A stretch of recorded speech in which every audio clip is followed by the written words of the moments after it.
Great Expectations by Charles Dickens, Chapter 16. With my head full of George Barnwell, I was at first disposed to believe that I must have had some hand in the attack upon my sister, or at all events that as her near relation, popularly known to be under obligations to her, I was a more legitimate object of suspicion than anyone else. But when, in the clear light of the next morning, I began to reconsider the matter and to hear it discussed around me on all sides, I took another view of the case, which was more reasonable. Joe had been at the Three Jolly Bargemen, smoking his pipe, from a quarter after 8 o'clock to a quarter before 10. While he was there, my sister had been seen standing at the kitchen door, and had exchanged good night with a farm laborer going home. The man could not be more particular as to the time at which he saw her. He got into dense confusion when he tried to be, than that it must have been before 9. When Joe went home at 5 minutes before 10, he found her struck down on the floor and promptly called in assistance.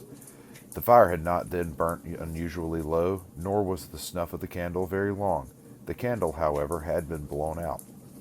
Nothing had been taken away from any part of the house, neither beyond the blowing out of the candle, which stood on a table between the door and my sister, and was behind her when she stood facing the fire and was struck, was there any disarrangement of the kitchen, excepting such as she herself had made in falling and bleeding. But there was one remarkable piece of evidence on the spot. She had been struck with something blunt and heavy, on the head and spine. After the blows were dealt, something heavy had been thrown down at her considerable violence, as she lay on her face, and on the ground beside her, when Joe picked her up, was a convict's leg iron which had been filed asunder. Now Joe, examining this iron with a smith's eye, declared it to have been filed asunder some time ago. The hue and cry going off to the hulks, and people coming thence to examine the iron, Joe's opinion was corroborated. They did not undertake to say when it had left the prison ships to which it undoubtedly had once belonged, but they claimed to know for certain that that particular manacle had not been worn by either of the two convicts who had escaped last night. Further, one of those two was already retaken, and had not freed himself of his iron. Knowing what I knew, I set up an interference of my own here. I believed the iron to be my convict's iron, the iron I had seen and heard him filing at on the marshes, but my mind did not accuse him of having put it to its latest use, for I believed one of two other persons to have become possessed of it, and to have turned it to this cruel account, either Orlick or the strange man who had shown me the file. Now as to Orlick, he had gone to town exactly as he told us when we picked him up at the turnpike. He had been seen about town all the evening. He had been in divers companies in several public houses, and he had come back with myself and Mr. Wopsle. There was nothing against him save the quarrel, and my sister had quarrelled with him, and with everybody else about her 10,000 times. As to the strange man, if he had come back for his 2 banknotes, there could have been no dispute about them, because my sister was fully prepared to restore them. Besides, there had been no altercation. The assailant had come in so silently and suddenly that she had been felled before she could look around. It was horrible to think that I had provided the weapon, however undesignedly, but I could hardly think otherwise. I suffered unspeakable trouble while I considered and reconsidered whether I should at last dissolve that spell of my childhood and tell Joe all the story.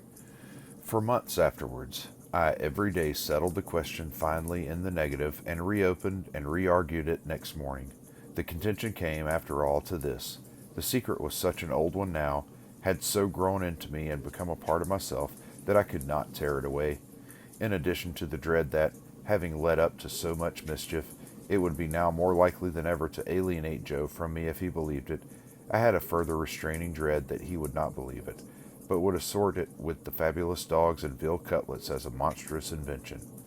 However, I temporized with myself, of course, for I was not wavering between right and wrong, when the thing is always done, and resolved to make a full disclosure if I should see any new occasion as a new chance of helping in the discovery of the assailant.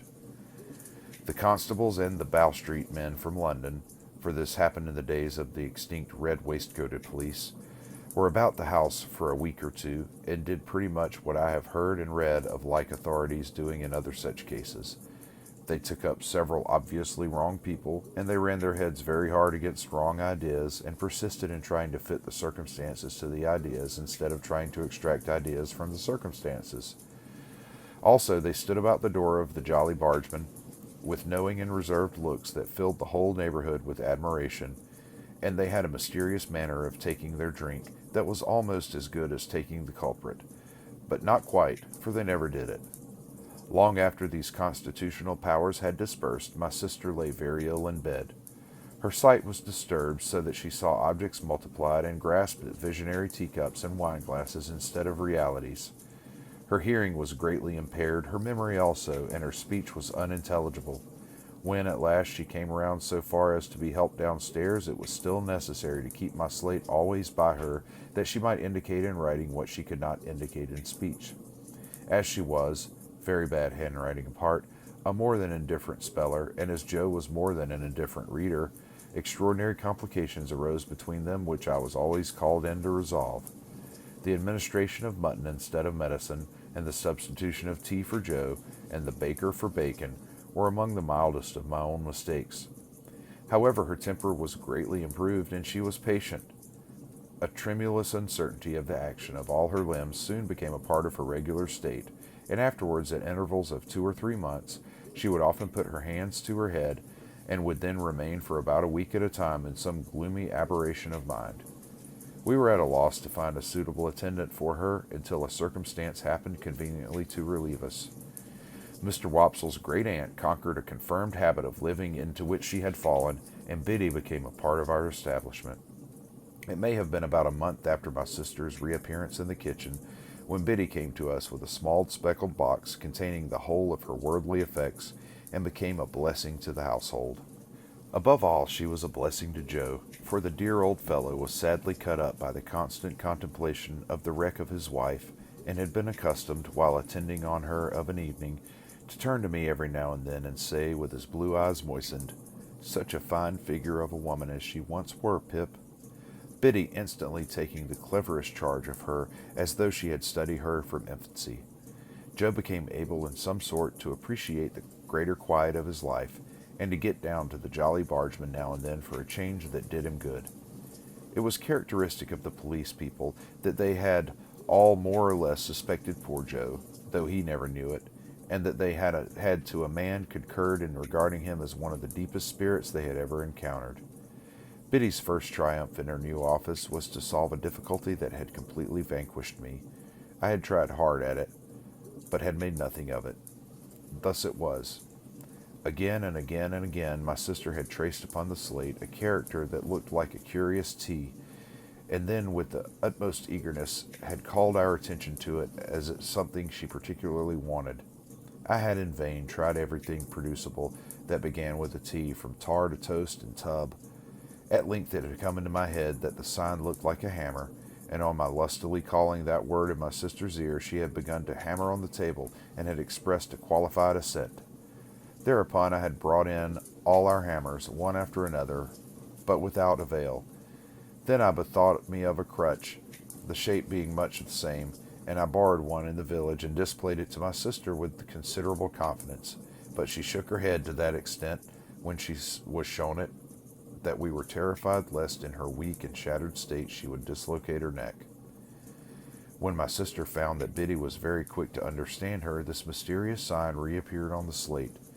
Biddy looked thoughtfully at it, heard my explanation, looked thoughtfully at my sister, looked thoughtfully at Joe, who was always represented on the slate by his initial letter, and ran into the forge, followed by Joe and me.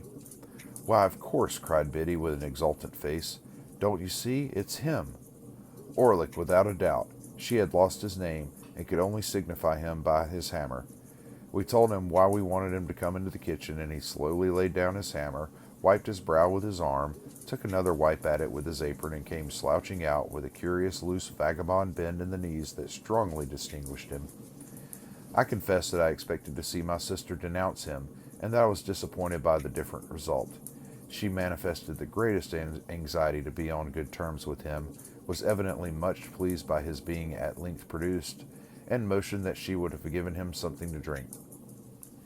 She watched his countenance as if she were particularly wishful to be assured that he took kindly to his reception.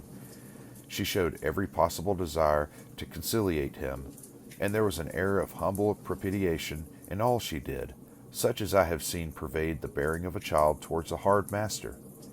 After that day, a day rarely passed without her drawing the hammer on her slate, and without Orlick slouching in and standing doggedly before her, as if he knew no more than I did what to make of it.